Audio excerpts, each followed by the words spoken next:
Hi friends, price Lord. நீதிமொழிகள் 4ஆம் அதிகாரம். எல்லா காவலோடும் உன் இருதயத்தை காத்துக்கொள், அதனிடத்தின்று ஜீவ ஊற்று புறப்படும் அப்படின்னு சொல்லி வசனம் சொல்லுது. நீதிமொழிகள் 4:23. கர்த்தர் மேலே தன் நம்பிக்கையை வைக்கிற மனுஷன் பாக்கியவான், கர்த்தரை தன் நம்பிக்கையாக கொண்டிருக்கிற மனுஷன் பாக்கியவான்.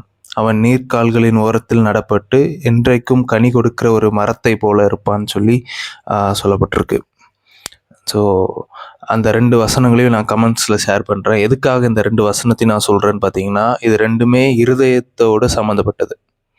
இருதயம்னு சொல்லும்போது நம்மளோட ஃபிசிக்கல் ஹார்ட் கிடையாது, ஸ்பிரிச்சுவல் ஹார்ட். அதாவது உண்மையாக நம்ம மனசை பற்றி சொல்லப்பட்டிருக்கு.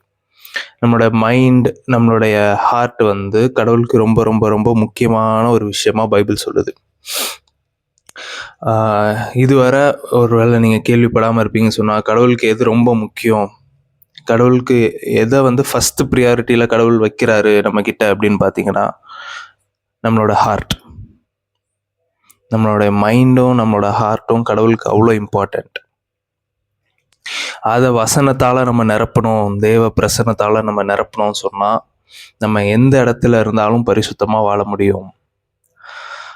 ஆண்டவர் என்ன விரும்புகிறாரோ அதை செய்ய முடியும்.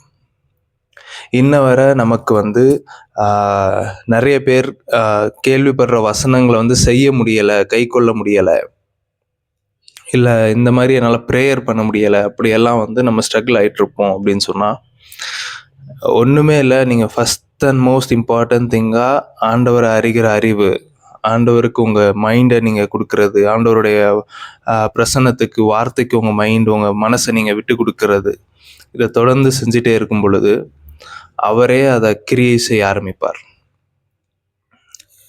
அவர் உங்களை எப்படி இருக்க விரும்புகிறாரோ அப்படி உருவாக்குவதற்கு அவர் உங்களுக்கு உதவி செய்வார். ஆனால் ஆண்டவர் நம்மகிட்ட எதிர்பார்க்கறது நம்மளுடைய மைண்ட் அண்ட் ஹார்ட். ஸோ இது ரொம்ப ரொம்ப முக்கியம். பைபிள் முழுக்க பார்த்தீங்கன்னா, முக்கியமாக கடவுள் நம்மகிட்ட சொல்ல விரும்புகிற விஷயமும், அவர் விரும்புகிறதும் வெறுக்கிறதுமான விஷயம் எதுன்னு பார்த்தீங்கன்னா, இருதயத்தோட சம்மந்தப்பட்டதாக தான் இருக்கும். ஸோ உங்கள் இருதயத்தை முழுமையாக கர்த்தருக்கு கொடுங்க, உங்கள் மைண்டை முழுமையாக கர்த்தருக்கு கொடுங்க. அவர் வார்த்தையில் என்ன சொல்லியிருக்காரோ அதை செய்வதற்கு உங்களை முழுமையாக அர்ப்பணிங்க. நிச்சயம் கர்த்தர் உங்களை கொஞ்சம் கொஞ்சமாக டிரான்ஸ்ஃபார்ம் பண்ணி ஒரு நல்ல லைஃப்பை உங்களுக்கு கொடுப்பார். God bless you.